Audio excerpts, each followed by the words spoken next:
itu. Dan data-data itu saya yakin dimiliki gitu. Bagaimana pergerakan di akar rumput, mana pihak yang mendukung calon tertentu, mana yang Tapi tidak. itu kan presiden juga mengetahui dan juga mengendalikan itu, begitu kan? Iya kan terlalu jauh kalau presiden sampai ke tingkat level Babinsa tadi ya. Tentu kan data-data yang dikumpulkan seperti yang apa disampaikan. Tapi paling tidak yang ingin saya katakan bahwa TNI itu memiliki perangkat sampai ke wilayah dan pada akar rumput, dan itu juga memiliki pengaruh yang kuat. Nah, hal yang lain menurut saya juga, di sebagian besar masyarakat kita, wibawa dari militer, dari TNI dan Polri itu sangat baik gitu ya di sebagian besar masyarakat kita, sehingga biasanya kecenderungan-kecenderungan politik tipikal secara sosiologis masyarakat kita itu ikut pada bagaimana tokoh-tokoh masyarakat yang digandrungi, termasuk juga tokoh-tokoh militer yang memiliki pengaruh dan memiliki wibawa kuat. Nah, itu masyarakat kita kecenderungan ke sana. Nah, disitulah peran strategis saya kira termasuk TNI di dalam sebuah kontestasi politik. Itu sebabnya diharuskan netral begitu? Ya, kalau netral TNI aktif itu memang amanat undang-undang ya. Dalam undang-undang Pilpres saya kira juga Sabta Marga TNI juga mengatakan bahwa TNI harus netral, tidak boleh. Tapi kan kalau persoalan purnawirawan, mantan jenderal, saya kira ini persoalan lain. Dan persoalan tahu diri tadi itu juga. Menariknya begini, menariknya tadi Pak Kiflan menyatakan, kenapa kemudian ini satu keluarga sama-sama purnawirawan, lalu kemudian tidak mendukung calon yang betul-betul itu adalah keluarga besarnya alma mater. Ini ada banyak faktor juga Mbak Rahma menurut saya ya. Persaingan dari para jenderal ketika mereka ini aktif juga menurut saya salah satu faktor. Kemudian mengapa orientasi mereka tidak mendukung itu. Istilah Pak Kiflan tadi rising star misalnya Prabowo selama aktif di TNI, saya kira itu menjadi faktor. Lalu kemudian ada juga ya para jenderal yang memiliki motivasi pribadi, eksistensi diri, lalu kemudian melihat peluang tadi.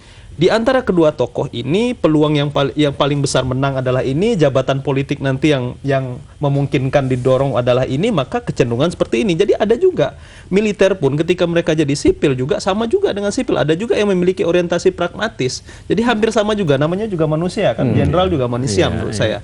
Jadi ada alasan-alasan yang memang secara personal dimungkinkan para jenderal itu tidak bersama-sama satu keluarga mereka begitu. Jadi mungkin bisa disarankan misalnya di kubu Jokowi JK ini agar mundur saja ini ya, yang TNI Polri yang masih aktif yang mendukung timnya. Enggak, kalau kita dari tim SES ini tetap apa yang substansi ya dikatakan SBY itu tetap harus kita dukung. Meskipun demikian, dukung ini harus sesuai dengan undang-undang maksud saya kan. Memang jelas itu terutama pasal 2 itu. Dan juga pasal berapa 34 berapa itu ini penting. Tapi lebih dari itu saya sendiri untuk saya melihat kalau ada pepatah bahasa Arab itu undur ila ma qala wala tandur ila man qala. Lihatlah pada apa yang dikatakan, jangan melihat siapa yang mengatakan. Tapi sekarang pada saat ini saya justru membalik, undur ilaman kola, walatan ilama kola saja. Jadi lihatlah siapa yang berkata itu, jangan melihat hanya apa yang dikatakan. Dalam konteks pernyataan SBY ini bukan substansi itu saja. Dalam substansinya kita dukung. Tetapi di balik itu kita harus melihat apa yang sebenarnya dimasukkan oleh SBY dengan pernyataan itu. Apa menurut Anda? Iya, ini tadi dia perangkat ini kan dalam konteks analisis Pak Hedi ini tadi. Ini saya kira secara struktur TNI Polri itu punya jenjang konsolidasi dari pusat sampai akar rumput gitu. Yeah. Yang sebenarnya dulu saya sebagai salah satu orang yang ikut serta dalam pembuatan undang-undang TNI Polri waktu itu. Ini sebenarnya harusnya dihapus, nggak bisa dan sebagainya itu. Tapi waktu itu terus akhirnya tetap dalam silang sengketa yang akhirnya tetap dipertahankan seperti itu. Akhirnya itu semua lebih sebagai alat politik sebenarnya daripada alat keamanan. Nah, sebab kalau keamanan mestinya itu diserahkan pada sipil ya, dalam hal ini Polri yang sudah disipilkan. Kalau Anda melihat ini Pak Kiflan, sebenarnya masih ada pernyataan SBY ini karena kan disoroti oleh Pak Imam. Siapa yang mengatakan ini kok tiba-tiba SBY kembali melempar isu lagi begitu ya, dengan tidak menyebutkan siapa namanya sehingga orang kemudian menduga ini Muldoko. Apakah ini menunjukkan kegeraman SBY karena tadi itu kehilangan alat-alat politiknya begitu? Bukan kehilangan alat-alat politiknya. Biasanya kalau ada asap nggak akan mungkin ada api tanpa api, ya toh. Jadi sekarang kalau ada asap itu keluar bahwa ada pemihakan pada perorangan, bukan lembaga, belum institusi, terhadap para caleg, para capres dari 2 capres ini, gitu, ya itu pasti ada sinyalir itu dan kelihatan. Jangankan SBY, ya rakyat biasa, ya orang-orang, ya ahli-ahli politik, ya pengamat-pengamat politik pasti menyatakan itu pasti ada apinya. Nah, apinya itu kelihatan bahwa dia asapnya, dia pergi ke sini, pergi ke sana, komentar kemari, berkumpul dengan siapa, itu pasti dia kawannya orang berkumpul, itulah dia punya ide. Yang orang sering berkumpul kepada orang ahli agama, dia idenya dekat sama agama. Soal politik ada idenya politik. Dekat dengan PDIP berarti dia orientasinya apa? Apa orientasi karena politik ingin berkuasa? Memang politik itu mencari kekuasaan. Jadi setelah itu dia mikirkan bagaimana dia bisa dapat tetap eksis. Jadi dalam hal ini sinyalir SBY itu benar. Baik, itu benar ya tadi kata Pak Kiflan ini Pak Heri, bahwa kalau ada asap pasti ada api. Ini tampaknya apinya besar, ada yang kayak kebakaran begitu ya. Nah ini kalau menurut Anda bahkan SBY curhat lagi nih, mengatakan saya dikatakan seperti kapal karam gitu kan, mengatakan betapa ada pihak tertentu yang menjelek-jelekan dirinya atau menzolimi dia begitu ya. Nah ini kalau Anda melihat tadi itu, apakah menunjukkan bahwa kekhawatiran SBY ini bahwa akan atas tidak netralitas ini? Ya, saya kira sebagai panglima tertinggi ya TNI wajib khawatir kalau ada sinyalemen bahwa jenderal aktif atau TNI aktif itu mendukung salah satu kubu. Yang dikhawatirkan itu sebenarnya kan bukan hanya mendukung, jangan sampai nanti perangkat TNI itu digunakan untuk memenangkan calon tertentu. Ya perangkat itu banyak hal tadi, termasuk di dalamnya soal Wabinsa. Nah ini kalau kita perhatikan bisa dilihat dari 2 sudut pandang. Sudut pandang SBY-nya atau dari sudut pandang hal yang lain, termasuk juga saya kira dari sudut pandang keluarga besar TNI. Nah kekhawatiran SBY saya kira kita bisa memahami secara psikologis bahwa kita tahu ini bukan peristiwa pertama kali juga Presiden SBY membuka hal-hal yang sebenarnya di mata publik ini adalah hal-hal yang sangat mencengangkan ya, hal yang luar biasa. Dulu kala juga beliau pernah menyatakan pernah ada menjadi sasaran tembak sekelompok orang misalnya. Nah, saya kira ini juga kalau kita dalami apa yang dialami oleh beliau, saya bisa melihat ya dari komunikasi politik, dari gestur yang disampaikan. Seorang jenderal ya, mantan jenderal sekarang menjadi panglima TNI, sebentar lagi bulan Oktober akan menyerahkan tampuk kepemimpinan pimpinan nasional. Lalu kemudian kalau ini tidak diarahkan oleh beliau, dibiarkan, tentu yang mendapatkan sorotan tajam itu adalah Presiden secara personal.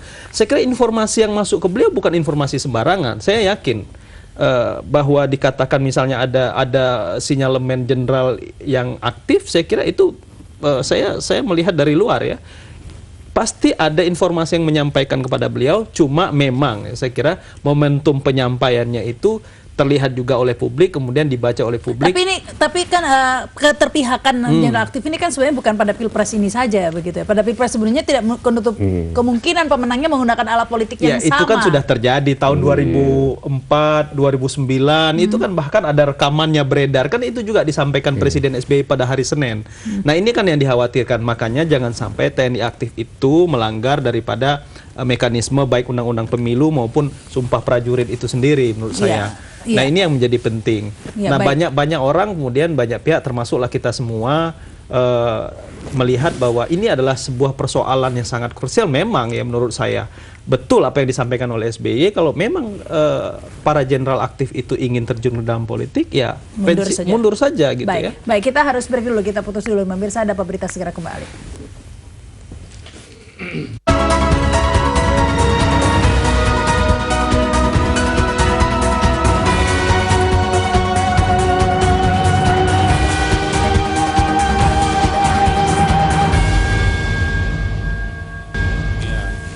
Ya, Anda kembali bersama kami dalam Ada Apa Berita. Kita lanjutkan dialog nih Pak Kiflan. Tentunya Presiden SBY ini, tapi sebelumnya kita terima dulu nih ya penelpon ini. Halo, selamat malam. Selamat malam, Bu. Ya, silakan, dengan siapa, di mana Pak? Heri. Ya, langsung Pak.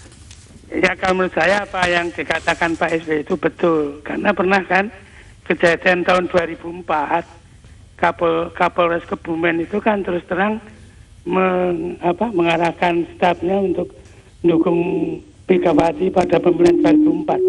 Kan Bu, itulah yang mungkin apa yang dikatakan SBY itu betul. Iya. Itu aja saya Baik, nyampaikan. baik. Terima kasih.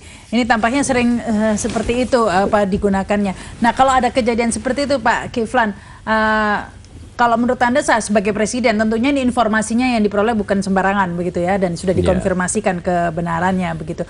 Ini tindakan apa yang seharusnya diambil? Apakah bicara di depan publik atau justru langsung saja menegur yang bersangkutan atau bagaimana menurut Anda? Ya, kalau presiden menegur yang langsung bersangkutan itu udah langsung ya tidak bagus bagi yang ditegur. Ya biasanya kalau SBY nggak mau dia melakukan menegur orang itu secara langsung ya, dia bersayap lah supaya orang betul mengerti gitu toh. Nah, jadi kalau tindakan masih tetap juga melakukan itu diperingati sekali ya dengan kata bersayap, kedua, ketiga yaitu itu bisa kena hukuman. Paling tidak kalau udah tingkat tinggi, Panglima ABRI atau Kasat atau KSA atau KSA atau Kapolri, ya dia bisa mencopot di tengah jalan. Walaupun cuma tinggal satu bulan lagi begitu, bisa dilakukan pencopotan oleh beliau, Nah, ini jadi pertimbangan tidak nih Pak Imam agar mengundurkan diri saja atau nanti dicopot ini karena ada kata-kata bersayap seperti ini? Nggak ada hubungannya dengan kita kasus itu. Nggak, mesti kedekatan jenderal-jenderal yang masih aktif di kubu Jokowi begitu. Bagaimanapun jenderal-jenderal yang aktif itu tidak lebih dekat daripada dekat ke SBY, karena dia anak buahnya, paling tidak begitu tuh, pembantunya atau apa. Maksudnya orientasi politiknya. Nah, kalau orientasi politik ini soal dekat kan mungkin banyak teman ya. Di sana ada Pak Wiranto, di sana ada Pak Fahru Rozi, tapi di sini juga ada teman-teman juga banyak. Kalau kita nggak ada yang aktif itu yang dekat ke Prabowo. Maksudnya ya secara rahasia datang ke Prabowo mendukung, itu yang aktif kita enggak. Tapi kalau dari yang mendukung di media juga di ini juga ada. Dia ada disinyalirnya ke Mega datang kan berkunjung. Dulu sebelum ada tim ini itu dengan Mega. Tapi ini kan SBY tidak mungkin mengada-ngada karena kan ya. Mega itu interpretasi saya itu tunggal saja. Ini ada komunikasi yang tidak lancar, ada SBY dengan Mega. Ini belum ada timnas, belum ada tim ses nih. Ya, karena hanya dengan Mega konteksnya itu interpretasinya tunggal. Dia menjadi mediator kira-kira gitu, dan banyak orang yang dikirim itu ada Hatta. Tapi apakah karena gitu. kegagalan itu? Enggak. Loh, iya, Kegagalan menjadi mediator itu? Bisa begitu, kemudian bablas karena kunjung ke situ.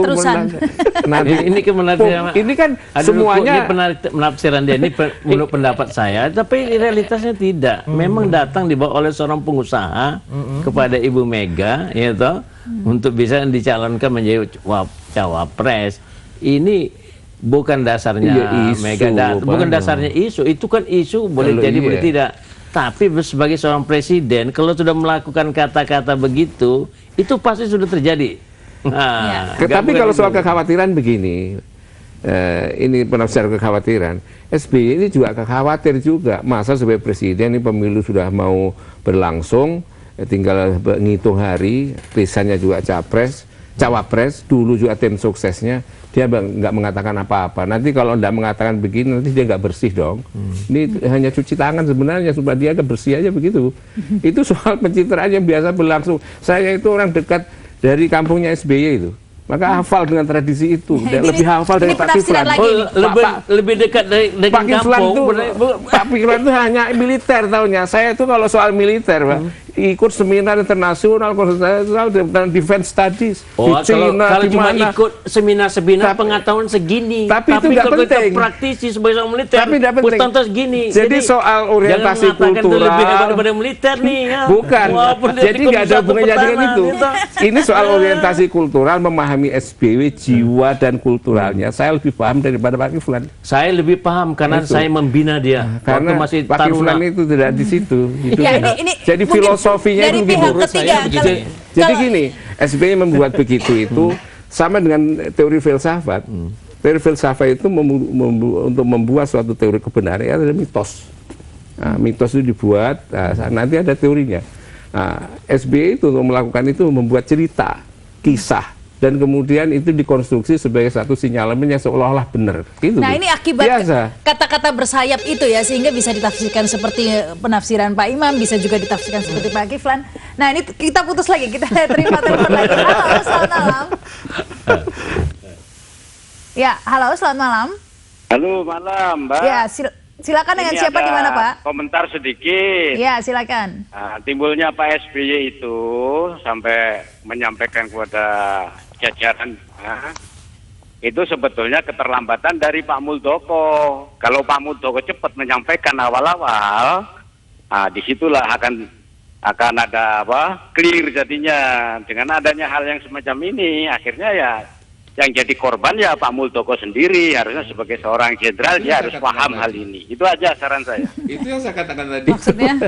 Ya korban, kasihan. Jadi Ya, korban dia. tapi kalau dilihat tadi itu ya gaya SBY. Tapi Kasihan dia dikorbankan. bukan korban pelaku dia itu. Jadi konstruksi itu tadi dibuat, jadi korbannya harus ada. Ini karena dia tim suksesnya sana, itu harus membela dong. Iya, tapi ini kan ini tentunya tidak terjadi kalau tidak kata-kata bersayap tadi. Iya. Nah, ini gaya SBY dengan kata-kata bersayap ini menimbulkan berbagai penafsiran, bahkan ada yang mengatakan nah ini sengaja dibuat cerita seperti itu. Saya ingin mengatakan begini, terlalu beresiko bagi seorang Presiden SBY sebagai Panglima tertinggi TNI kalau bicara di depan publik, di depan jenderal, disaksikan oleh seluruh rakyat Indonesia tanpa ada data. Kalau hanya untuk pencitraan, saya kira begitu. Betul. Terlalu beresiko. Betul. Nah, persoalannya adalah sekarang ingin membuktikan itu yang menjadi sulit karena memang pergerakan itu misalnya ada, itu kan tidak mengemuka gitu ya, tidak mengemuka